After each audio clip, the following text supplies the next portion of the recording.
اردو زبان اپنی شاعری ہی کی طرح اپنی صحافت کی بھی شاندار تاریخ رکھتی ہے۔ ملک پر انگریزوں کے غاصبانہ قبضے کے خلاف احتجاج کی آواز سے شروع ہوئی اردو صحافت اپنے سفر کے 200 سال پورے کر رہی ہے۔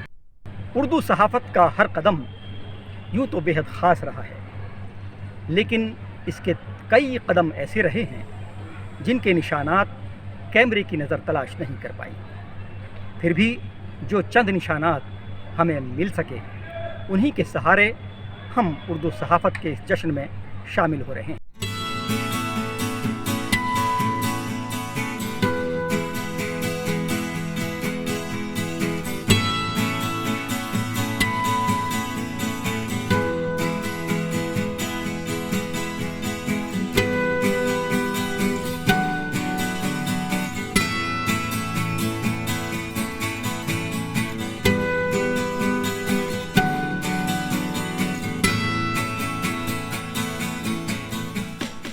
اردو صحافت کی 200 سالہ تقریبات منانے کی تیاریاں کر رہے ہیں اور پورے ملک میں اس سلسلے کے پروگرام منعقد ہو رہے ہیں۔ اردو صحافت کی جو بہت طویل اور بڑی روشن بڑی تابناک تاریخ رہی ہے، تو اس تاریخ کے 200 سال پورے ہو رہے ہیں۔ یہ بہت ہی تاریخی موقع ہے۔ یہ بہت اہم موقع ہے کہ ہم لوگ اردو صحافت کی 200 سال مکمل ہونے کا جشن منا رہے ہیں۔ ہندوستان کی گنگا جمنی تہذیب کا تحفہ اردو زبان اپنے صحافتی سفر کے 200 سال کا جشن منا رہی ہے۔ اس شیریں زبان نے جب اپنا صحافتی سفر شروع کیا تو کئی ابتدائی قدم اس نزاکت یا وسائل کی نقاہت کے ساتھ رکھے کہ ان کے نقش بھی تاریخ کے دامن پر ثبت نہ ہو سکے۔ کچھ لوگ مانتے ہیں کہ اردو میں صحافت کا آغاز میسور کے حکمراں ٹیپو سلطان کے فوجی اخبار سے ہوا تھا، اور کچھ کا خیال یہ بھی ہے کہ 1810 میں کلکتہ سے شائع ہوا مولوی اکرام علی کا اردو اخبار اردو صحافت کا پہلا قدم تھا۔ لیکن ان دونوں ہی نظریات کو ان کے نقوش نہ ملنے کے سبب تاریخ کے صفحات میں کوئی سند حاصل نہ ہو سکی۔ حالانکہ ان نظریات کو بالکل مسترد بھی نہیں کیا گیا۔ مولوی اکرام علی کے اردو اخبار کو ہی اردو صحافت کا نقطۂ آغاز مانتے ہوئے قومی کونسل برائے فروغ اردو زبان کلکتہ، سری نگر، پٹنہ اور ممبئی میں اردو صحافت کے 200 سال پورے ہونے کا جشن منا چکی ہے، اور فروری 2016 میں اسی موضوع پر عالمی سیمینار بھی کرایا جا چکا ہے۔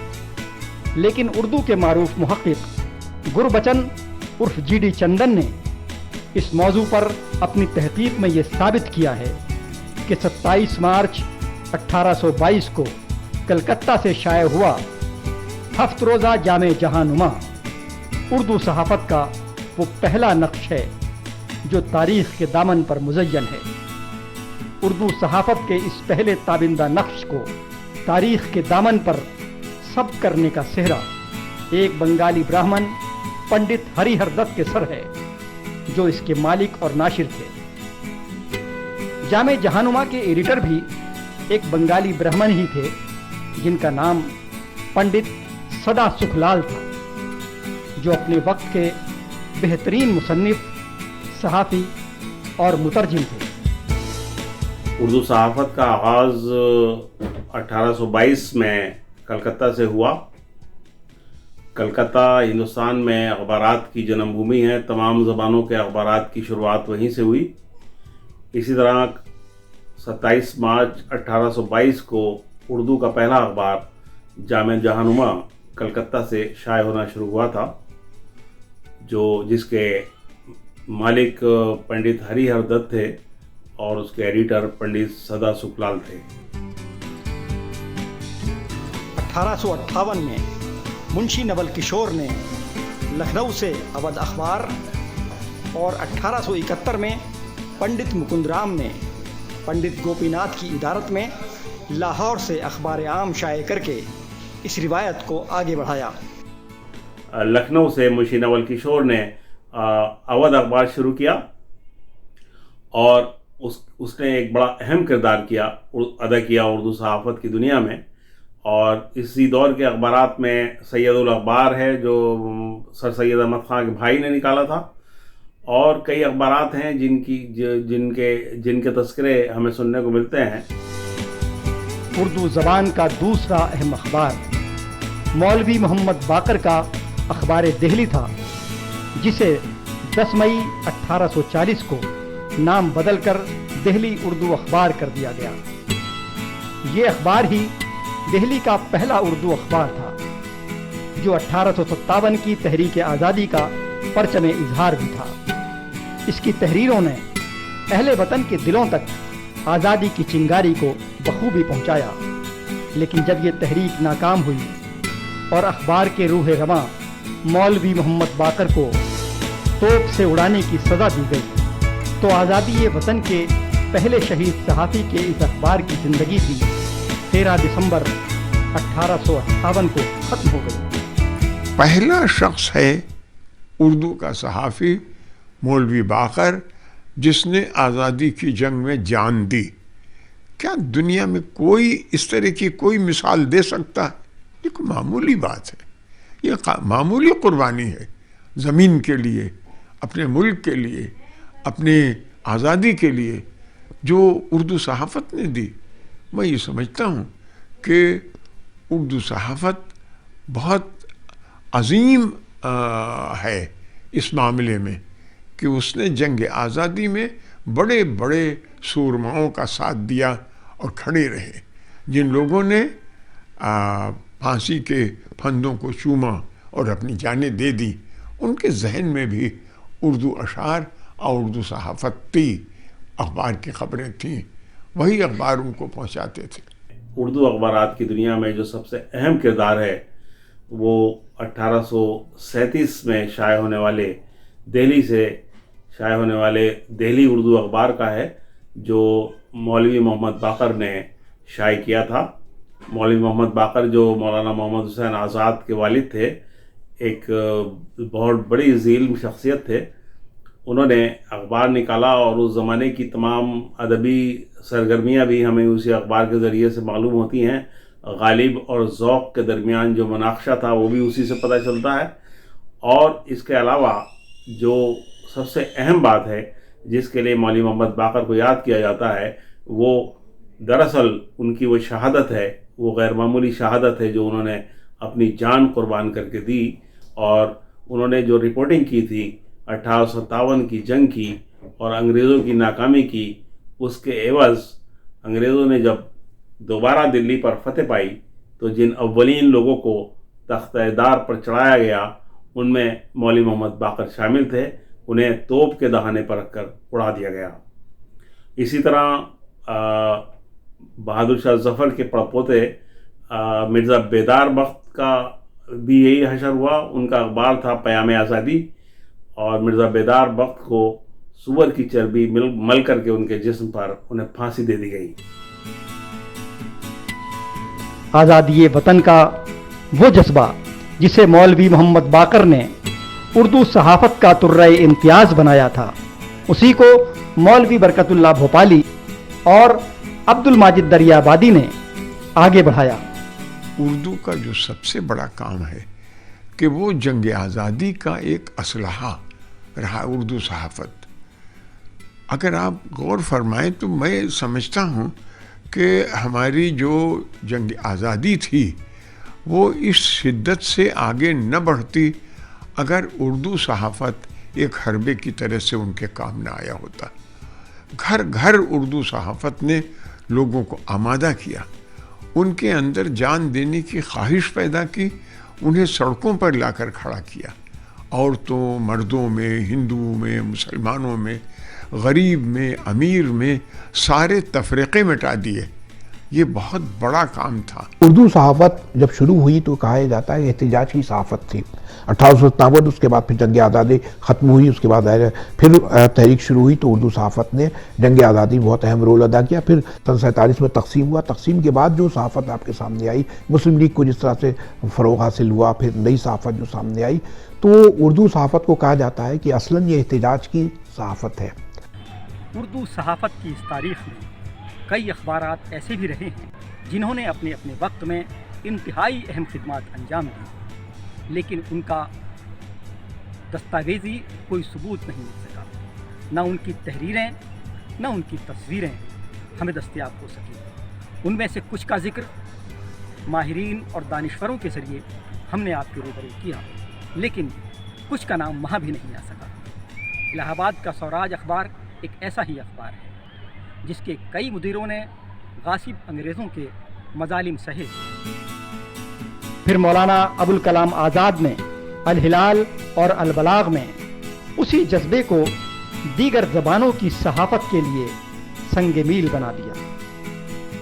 ملک میں جمہوریت کی جڑوں کو مضبوط بنانے اور سیکولر قدروں کی پاسداری میں بھی اردو صحافت نے ناقابل فراموش خدمت انجام دی ہے۔ سچائی یہ ہے کہ خدمت خلق ہی اردو صحافت کا اصل مشن تھا، اصل مقصد تھا، اور اس مقصد کو پوری ایمانداری کے ساتھ، محنت کے ساتھ اردو صحافیوں نے انجام تک پہنچایا ہے۔ آزادی کی جو لڑائی ہوئی اس میں ہمارے صحافیوں نے، بڑے بڑے صحافیوں نے کتنی قربانیاں دیں، اخبار جو نکالے تو ان کے اخبار ضبط کیے گئے، ان پر ظلم و ستم ہوئے انگریزوں کے ذریعے سے، تو لیکن اس کے باوجود صحافت نے اپنا سفر جاری رکھا۔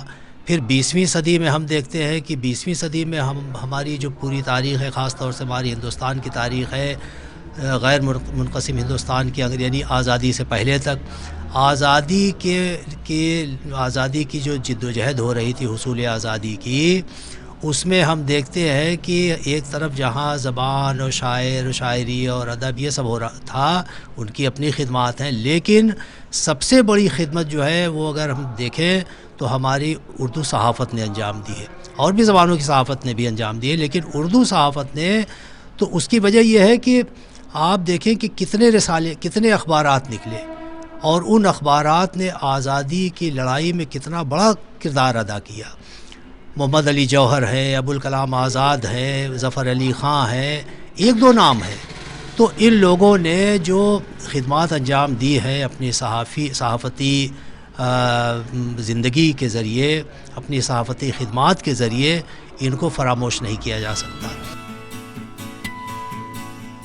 آزادی وطن کی صبح نمودار ہونے کے ساتھ ہی تقسیم وطن کا سانحہ بھی رونما ہوا۔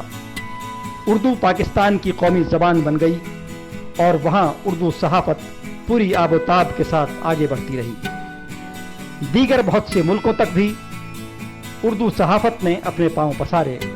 عرب، امریکہ، برطانیہ اور جرمنی تک میں اردو صحافت کے تابندہ نقوش ابھرے، اور اردو صحافت نئے وسائل سے بھی ہم آہنگ ہوتی نظر آئی۔ لیکن ادھر ملک کی تقسیم کے درد نے ہندوستان میں اپنی شیریں زبان سے بیزاری کا ماحول بنا دیا۔ ہرچند کہ حیدرآباد اور ممبئی میں کئی معیاری اخبار اردو صحافت کی شمع کو روشن کیے ہوئے تھے، لیکن شمالی ہندوستان میں الجمیت، دعوت، ملاپ، پرتاپ، تیج، ہند سماچار اور قومی آواز جیسے کئی اہم اخبار اور شمع جیسے اہم رسالے ایک کے بعد ایک زوال پذیر ہو گئے۔ ایسے دور میں سہارا انڈیا پریوار کے سربراہ اعلیٰ جناب سبرت رائے سہارا شمالی ہند میں اردو صحافت کے مسیحا بن گئے۔ انہوں نے پہلے 2 اکتوبر 1991 کو ایک بے حد معیاری رسالہ ماہنامہ راشٹریہ سہارا شروع کیا، پھر اسے ہفت روزہ بنایا، اور پھر سترنگی طباعت سے مزین ایسا روزنامہ اردو دنیا کو پیش کیا جس نے شمالی ہندوستان میں زوال پذیر اردو صحافت میں نئی جان ڈالی۔